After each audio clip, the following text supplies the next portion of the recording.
जनताले 2/3 को बहुमत दिएर पठाउँदा पनि सबै के अरे चाहिँ कुराहरू चेन्ज गर्छु भन्दा पनि नमिल्ने रहेछ। त्यो चाहिँ अब राष्ट्रिय सभा अप्पर हाउसबाट चाहिँ रोकिने चान्सेस चाहिँ हाई हुँदो रहेछ, किनकि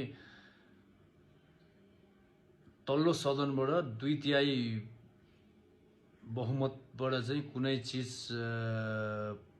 पारित गराउनलाई माथिल्लो सदनबाट पनि 2/3 बहुमत चाहिने।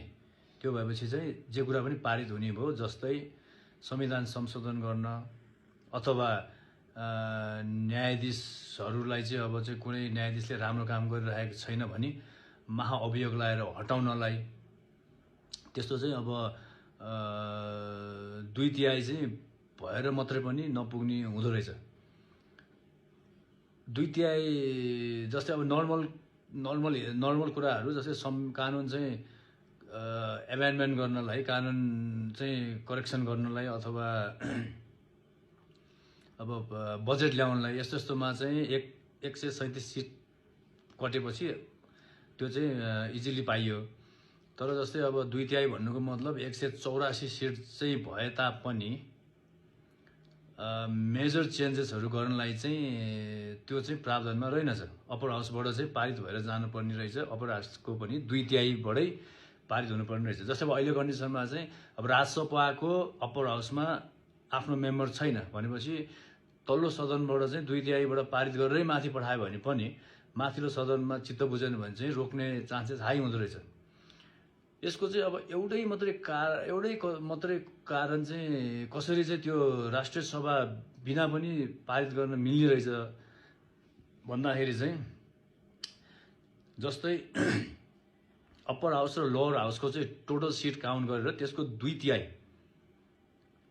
बहुमत ल्याएर भन्नुको मतलब त्यो चाहिँ 217 हुने रहेछ टोटल। जस्तै माथि अप्पर हाउसमा कति छ अब 60-59 कति छ, त्यस्तै लोअर हाउसमा चाहिँ अब अराउन्ड कति हुन्छ त्यो सबै टोटल क्यालकुलेसन गरेर 300 समथिङ कतिको चाहिँ 2/3 भनेको 217 चाहिँ तल्लो सदनबाट चाहिँ 217 तल्लो सदनबाट चाहिँ पारित भयो भने चाहिँ संविधान संशोधनदेखि लिएर न्यायाधीश चेन्जदेखि लिएर एकदम मेजर मुद्दाहरू चाहिँ अप्रुभ हुँदो रहेछ। त्यसको लागि चाहिँ अब राजसभासँग मानिलिउँ 184 सिट छ, अहिले एक्ज्याक्ट चाहिँ कति आएछ मैले पनि हेरेको छैन। 184 आएर 2/3 भयो भने पनि उनीहरू चाहिँ कोहीसँग मिसिनु पर्यो। अब अहिले कन्डिसन हेऱ्यो भने डाइरेक्ट मिसिनु भने अब काङ्ग्रेससँग मिस्यो भने चाहिँ ठ्याक्कै 237 कति पुग्छ, त्यो ठ्याक्कै मिल्छ।